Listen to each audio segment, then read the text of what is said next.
And this is the first book after the books of the law, the books of Moses, the first of our history books. And I find it interesting that all those exploits in Jericho make the hall of faith in Hebrews 11. He isn't actually named. Although there is one person in this story that is named in Hebrews. And I'll tell you a little bit about them later. So as I said, Joshua is the first of the history books in the Bible. And it's just so much. It's 24 chapters, so it contains far too much to tell you everything in the time we have. So hopefully I'll just pick up the main stories and themes for you this morning. Now you might have wondered why I went all the way back to Genesis 15, all the way back to the start of the Bible. But I'm reading, God made a promise to Abram, didn't he? He's still Abram then, not Abraham. And this comes just after Abraham, and Lot separated. And it's God making a covenant with Abraham.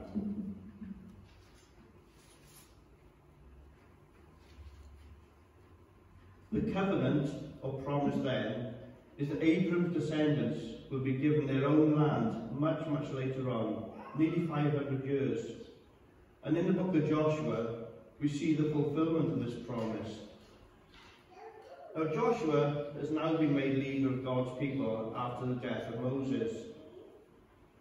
Now if you remember, Moses had previously sent 12 spies to scout out the land of Canaan, one spy from each tribe, to spy the land that God had promised them.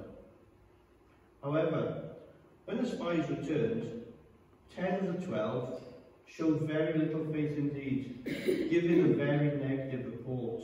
The people are too big, the land isn't good enough.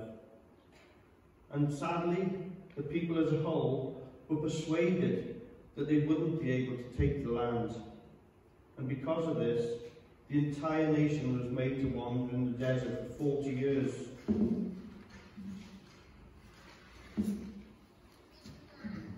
Now only 2 of the 12 spies gave a... Thank you, Sam. Now only 2 of the 12 spies gave a positive report, and that was Joshua and his right-hand man, Caleb. They were the only men from their generation who were allowed to enter the promised land after the 40 years spent wandering in the desert. Now we can see that Joshua was a man of faith because he trusted God and he trusted his promise that the promised land belonged to them. And it was now his job to lead the people into it. So in chapter 1 of our reading, you hear the Lord instructing Joshua what he is to do. He says, get all these people ready to cross the Jordan River into the land that I am about to give them. He makes a promise to Joshua. No one will be able to stand up against you all the days of your life. As I was with Moses, so I will be with you. I will never leave you, nor forsake you. Well, that's quite a promise, isn't it? And that promise holds true for us today still. Be strong and courageous, because you will lead these people to inherit the land He swore to their forefathers to give them. Be strong and very courageous. Be careful to obey all the law that my servant Moses gave you. Do not turn to the right or to the left, that you may be successful wherever you go. Don't let this book of the law depart from your mouth. Meditate on it day and night, so that you may be careful to do everything written in it.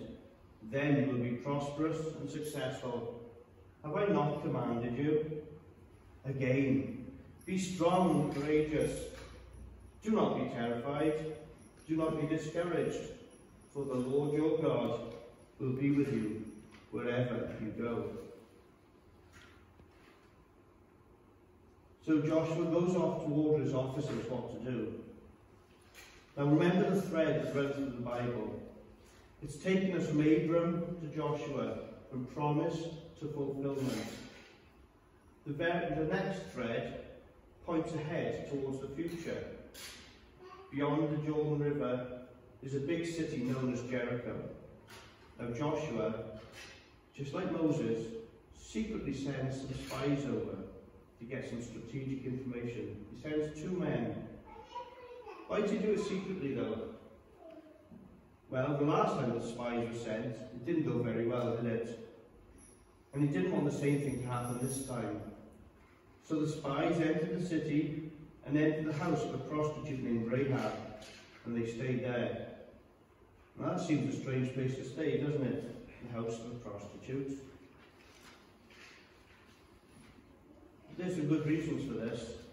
Firstly, it was a good place to gather information and have no questions asked in return. Secondly, the house itself where Rahab lived was built into the city wall, so it would be good for a quick escape. And thirdly, God directed him there because he knew that Rahab's heart was open to him. But God often uses people like Rahab with a simple faith to accomplish his purposes. It doesn't matter what kind of past a person has or how insignificant they seem to be. And Rahab herself didn't let her past keep her from the role that God now had for her. There's a lesson there for each one of us, isn't there? Now in chapter 2, verse 2, the king of Jericho was told, "Look, some of the Israelites have come here to spy out the land." So the king sent this message to Rahab. "Bring the men who came to you and entered your house, because they have come to spy out the whole land." But Rahab has taken the men and hidden them on the roof. She says to the king's men, "Yes, they came here, but I didn't know where they come from." Now at dusk, when it was time to close the gates of the city, the men left. I don't know which way they went. If you go after them quickly, you may catch up with them. So the king's men left the city in pursuit. But as I said, Rahab had hidden the men on the roof of her house. And this took some courage, didn't it? What would happen if the men had decided to look in the house anyway? I think she'd been put to death. But God has far more planned for Rahab. She goes up to the roof and says to the spies, "I know that the Lord has given this land to you, and that a great fear of you has fallen on us, so that all who live in this country are melted in fear because of you. We've heard all the stories of the Lord dried up the Red Sea for you, and how you destroyed the Amorites. When we heard of it, our hearts melted, and everyone's courage failed because of you. For the Lord your God is God in heaven above and on the earth below. Now please swear to me by the Lord that you will show kindness to my family because I have shown kindness to you. Give me a sure sign that you will save us all from death." The men assured her that they would. She let her down through a window to the ground. They told her to tie the scarlet cords to the window, and they gave an oath that all who were inside the house when they attacked would be spared. Now when the spies returned to Joshua, the report they gave was a positive one. Soon came time to cross the River Jordan. Now, understandably, Joshua was quite nervous about this and how it was going to happen. But God gives him clear instructions. The priests were to take up the Ark of the Covenant, which was a big wooden box plated with gold, a large lid on it known as the mercy seat, and 2 winged cherubim on top. Poles ran along the side in order to be carried. And inside the ark were the 2 stone tablets containing the commandments given by God to Moses on Mount Sinai, Aaron's rod, and a golden jar of manna from heaven. Now the ark represented God in the midst of his people. The priests carrying the ark were to go ahead of all the people, and when they reached the river, they were to stand in it. And as soon as the priest did stand in the water, it stopped flowing and piled up in a heap a great distance away at a town called Adam. So the people, around 2 million or so, crossed over opposite the town of Jericho. All of Israel were finally now on dry ground in the promised land, the land that God had promised them all those years ago. They camped at a place called Gilgal, where a memorial of 12 stones, one representing each tribe, was set up. Now, two important things then happened here at Gilgal. Firstly, God had Joshua circumcise all the men. The last generation to be circumcised had all died in the desert, following God's promise that the Israelites would not cross over into the promised land until all men of military age were dead. So these would have been the sons of those men. That was the first thing. The second was that on the day after Passover, which was the 14th of the month, the Israelites ate some of the produce of the land, and God stopped sending manna from heaven. That year they ate of the produce of Canaan, the promised land. Our second reading, which Will read, comes just before the Battle of Jericho. Joshua looks up and sees a man standing in front of him with a drawn sword in his hand. He goes up to him and asks whether he is for us or for our enemies. The stranger's answer, neither one. I'm the commander of the Lord's army. He's waiting to see what Joshua's response will be. Waiting to see if Joshua gives the correct answer. Thankfully he does. Joshua falls down in reverence and asks, "What message does my Lord have for his servant?" The commander replies, "Take off your sandals, for the place where you are standing is holy ground." And we've heard this before in Exodus 3 verse 5, when Moses is on Mount Horeb with Jethro's flock. He sees a bush burning, but not being consumed by the fire. When Moses goes closer for a better look, God calls to him from within the bush. "Moses, Moses." "Here I am," says Moses. And God then says to him, "Don't come any closer. Take off your sandals, for the place where you are standing is holy ground." Near identical statements. In the book of Joshua, Joshua has been presented to us as a new Moses, if you like. A command to the people to obey the law, leading the Israelites across a body of water supernaturally parted by God. Both sent spies into the promised land. And then you have his last statements in Joshua 5 and Exodus that I just read. As a sign of respect, both Moses and Joshua were commanded to remove their footwear, to show respect for God. And that's just as important for us today as it was then, though thankfully removing shoes is no longer our way of showing it. Awe and respect, though, is still a response that we owe to a holy God. And we can show this respect for him through our attitudes and through our actions. We should recognise God's power, God's authority, and God's love. And our actions must show our total reverence for our God. Now we move on to Jericho, a great fortified city that must be taken. Joshua, he was an experienced soldier and would have known the immense difficulties in taking the city. But we know, don't we, that Joshua isn't acting in his own strength. The defeat of Jericho is essential to God's plan for his people. Its destruction would put the fear of Israel into the heart of everyone in Canaan.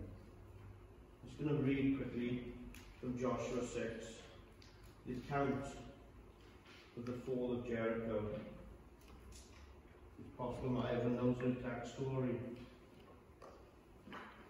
Now Joshua was tightly shut up because of the Israelites. No one went out, and no one went in.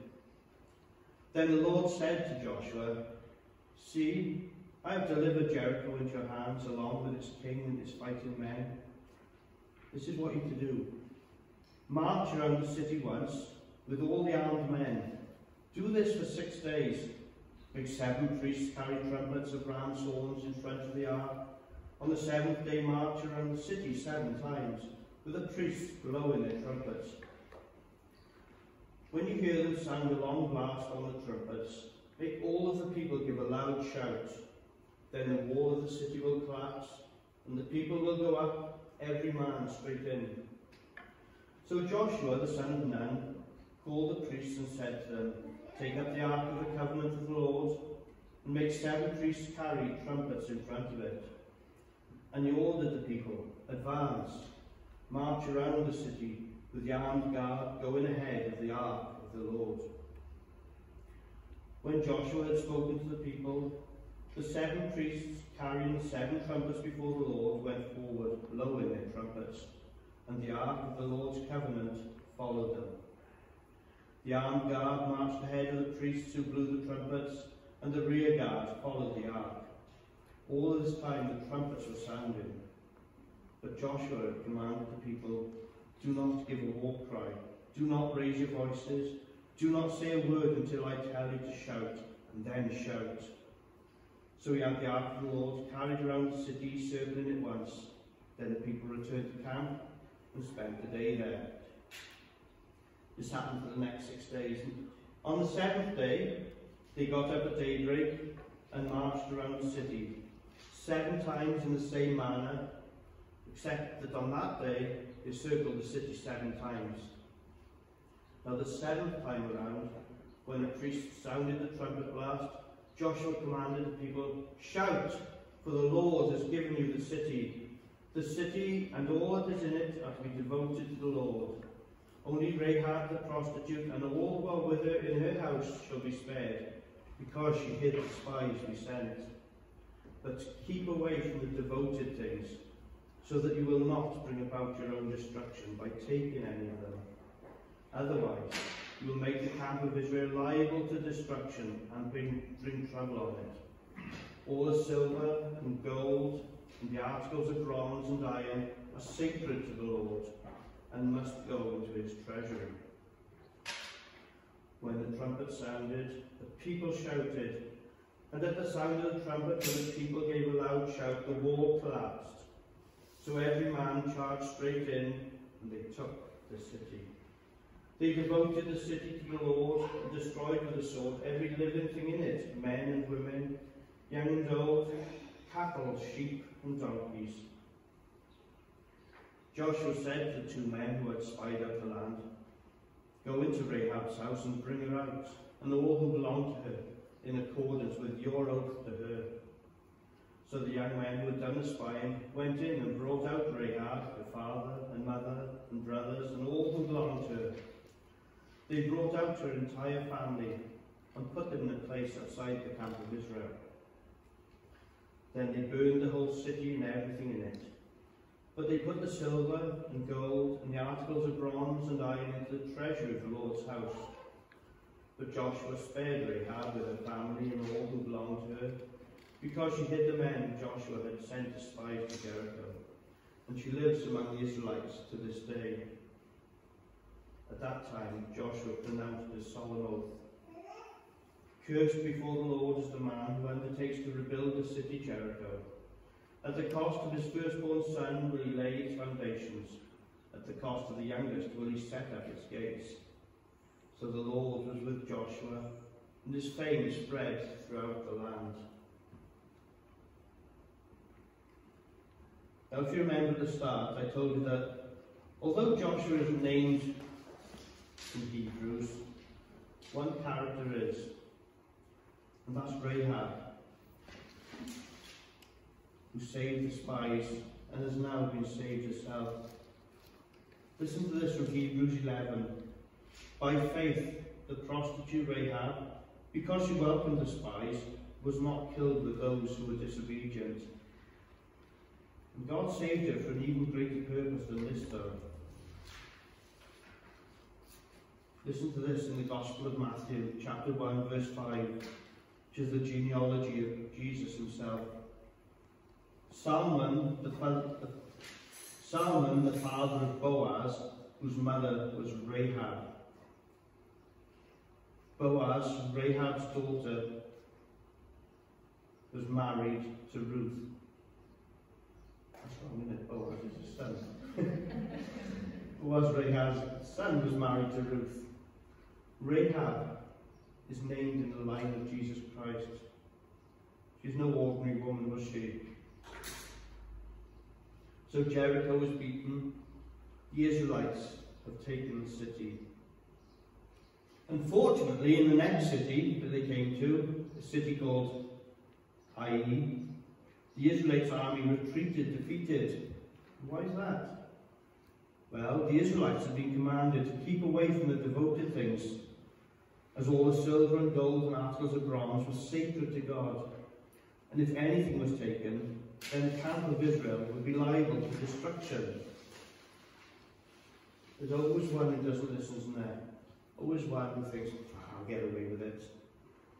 The one who messed up this time was called Achan. He had decided to take a few precious items for himself, items that were sacred to God. And this was a serious offence with dire consequences. Price had to be paid. In the attack on Ai, many Israelites were killed. Israel's army were defeated. Joshua questioned God, and God even threatened to withdraw his presence from his people. Achan and his family and his sheep and his other livestock were all killed. Once the sin was gone and repentance was made, then things turned around again for Israel, thankfully. Ai was defeated.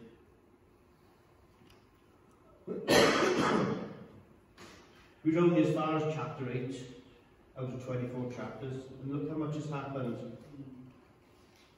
The remainder of the book of Joshua shows the Amorite kings killed, the southern and northern kingdoms defeated, a long list of defeated kings. Israel finally sees fulfillment of the promise made to Abraham back in Genesis 15, nearly 500 years before, under the leadership of Joshua. The promised land finally belongs to the Israelite people. They're finally at home. What God promises, God delivers. This is nowhere to our time scale. His time scale is correct. Many chapters are now devoted to the division of the land among the 12 tribes. So we reach the final chapter of the book of Joshua, where he assembles all the tribes, the elders, leaders, judges and officials of Israel at Shechem. He tells them all what God has said, going from now, the time of Abraham, to the present. And in verses 14 to 15, Joshua says these words: Now fear the Lord, and serve him with all faithfulness. Throw away the gods your forefathers worshipped beyond the river and in Egypt, and serve the Lord. But if serving the Lord seems undesirable to you, then choose this day whom you will serve, whether the gods your forefathers served beyond the river, or the gods of the Amorites in whose land you are living. But as for me and my household, we will serve the Lord. That's quite a popular plaque in people's homes, isn't it? I know I've seen it a number of times. Who do you serve? Who do we serve today? In the final verse of our book, in the final verses of the book, our hero Joshua dies, aged 110 years. He led God's people into the promised land only because he served and obeyed God. Joshua was God's chosen implement or tool to accomplish his own purposes. There are many, many lessons to be learned from Joshua. Evil or sin couldn't be tolerated in the promised land, neither can be tolerated in our lives. And just like Israel, we must ruthlessly remove sin from our lives before it takes control of us. When Joshua, Israel, now we, obey God and trust Him completely, we are assured of victory. Now next week, we're going to look at Joshua, less in a sort of historical sense like today's been a bit of a history lesson. We're going to look at what lessons we have from Joshua's life and how it affects us today. Thank you.